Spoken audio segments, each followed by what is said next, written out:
Assalamualaikum warahmatullahi wabarakatuh. Hello 8th graders, how is life? Gimana kabar kalian hari ini? Mudah-mudahan dalam kondisi sehat semua ya. Today we are going to learn in BDR 2. Kita akan belajar di BDR kedua. We are going to discuss obligation and prohibition. Kita akan membahas tentang keharusan juga larangan. But before that, let's pray together. Kita berdoa dulu ya. Bismillahirrahmanirrahim. Rabbi jidni ilman warzuqni fahman. Amin. Bagi kalian yang bukan beragama Islam, silakan berdoa menurut kebiasaan. Nah, kita akan belajar apa hari ini? You will listen to dialogues expressing obligation and prohibition. Kalian akan mendengarkan dialog yang mengungkapkan tentang keharusan juga larangan. Yang kedua, you will answer questions based on the dialogues. Kalian juga akan menjawab pertanyaan berdasarkan dialog yang kalian dengarkan tadi. Oke, kita mulai ya. Minggu lalu kalian belajar mengenai obligation atau keharusan.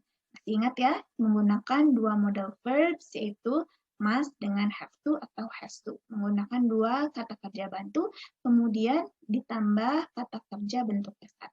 Kalian bisa melihat contohnya, dibaca sendiri ya. Today, we are going to discuss new materials, yaitu prohibition. Bahasa Indonesianya larangan. Nah, larangan ini sebenarnya sama dengan obligation, hanya saja dia bentuknya negatif. Makanya harus menambahkan not setelah kata kerja bantu. Kata kerja bantu yang digunakan atau modal verb yang digunakan yaitu must. Jadi, must not atau mustn't ditambah dengan verb bentuk ke-1. Kita lihat contohnya ya. I mustn't play too many video games in this semester. Saya dilarang bermain terlalu banyak video game semester ini. Mustn't dilarang, play bermain. Nah, yang harus kalian ingat adalah ketika have to dan has to sebagai ungkapan keharusan, ini tidak berarti berlaku untuk ungkapan larangan. Jadi tidak boleh menggunakan kata don't have to atau doesn't have to untuk mengungkapkan larangan. Kita hanya menggunakan must not dengan mustn't saja ditambah kata kerja bentuk satu. Untuk lebih jelasnya, kita akan menyimak dialog antara Tommy dan gurunya. Tommy is asking about an assignment to his teacher, Miss Indah. Let's pay attention. Excuse me, Miss Indah, can I talk to you? Yes, Tommy. Is this something important? Yes, ma'am. It's about the assignment. Must I submit it tomorrow? What about next week? Is it possible, ma'am? Sorry, Tommy. You must submit it on time. All right, but I also have a lot of homework from other subjects. I know, dear. You have to manage your time well. Yes, I'll do my best. Good. I know you can do it. Thanks. Oh, also, remember, Tommy, the final exam is coming soon. You must study hard for it. Yes, I will.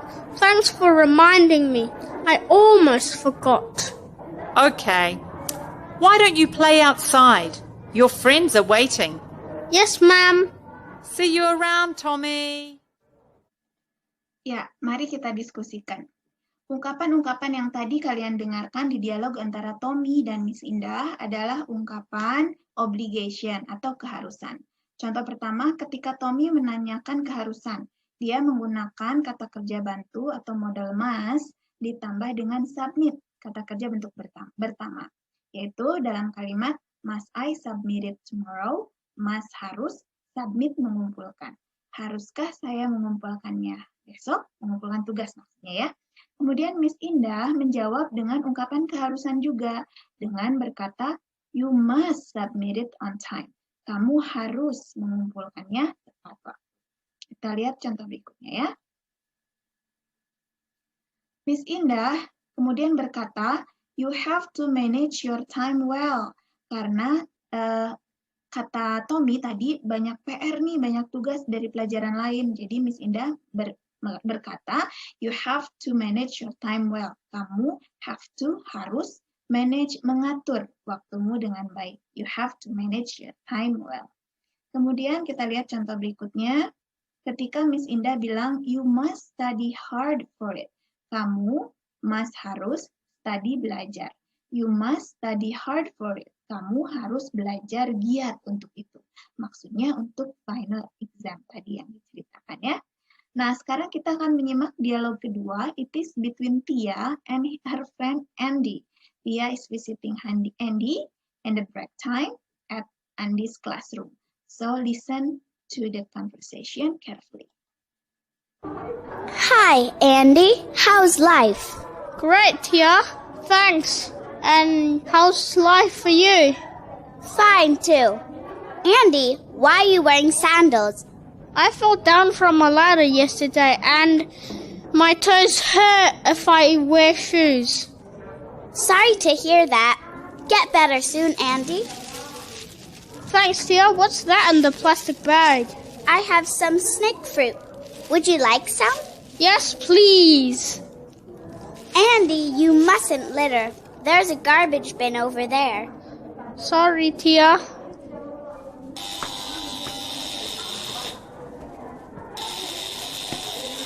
Tia, the bell is ringing. We mustn't be late for class. Right. I have to go now. Bye, Tia. Bye, Andy. See you later. Ya, let's discuss. Di kalimat Tia, Andy, you mustn't litter. Andy, kamu dilarang buang sampah sembarangan. Ini adalah kalimat yang mengungkapkan prohibition atau larangan, ditandai dengan penggunaan model mustn't, ditambah dengan verb one litter. Andy, kamu tidak boleh buang sampah sembarangan. Kita lihat contoh berikutnya ya. Ketika bel berbunyi, Andy berkata, we mustn't be late for class. Kita tidak boleh atau dilarang terlambat masuk kelas. Ini juga menggunakan ungkapan prohibition atau larangan. Ditandai dengan penggunaan kata kerja bantu mustn't, ditambah dengan kata kerja bentuk pertama be late for class. Kita dilarang terlambat masuk kelas. Sebetulnya ada lagi larangan yang bisa diucapkan oleh Tia jika kaki Andi tidak sakit. Kalian tahu apa itu? Ya. Nanti kalau kaki Andi sudah sembuh, Tia bisa berkata, you mustn't wear sandals. Atau satu obligation yang bisa dikatakan oleh Tia jika kaki Andi tidak sakit ya. Apa ya? Yes, that's right. You must wear shoes at school. Gitu ya. Mudah-mudahan kalian mengerti apa yang Miss Tina jelaskan. And now time for quiz. Thank you very much for your attention. Have fun. Wassalamualaikum warahmatullahi wabarakatuh. Bye-bye.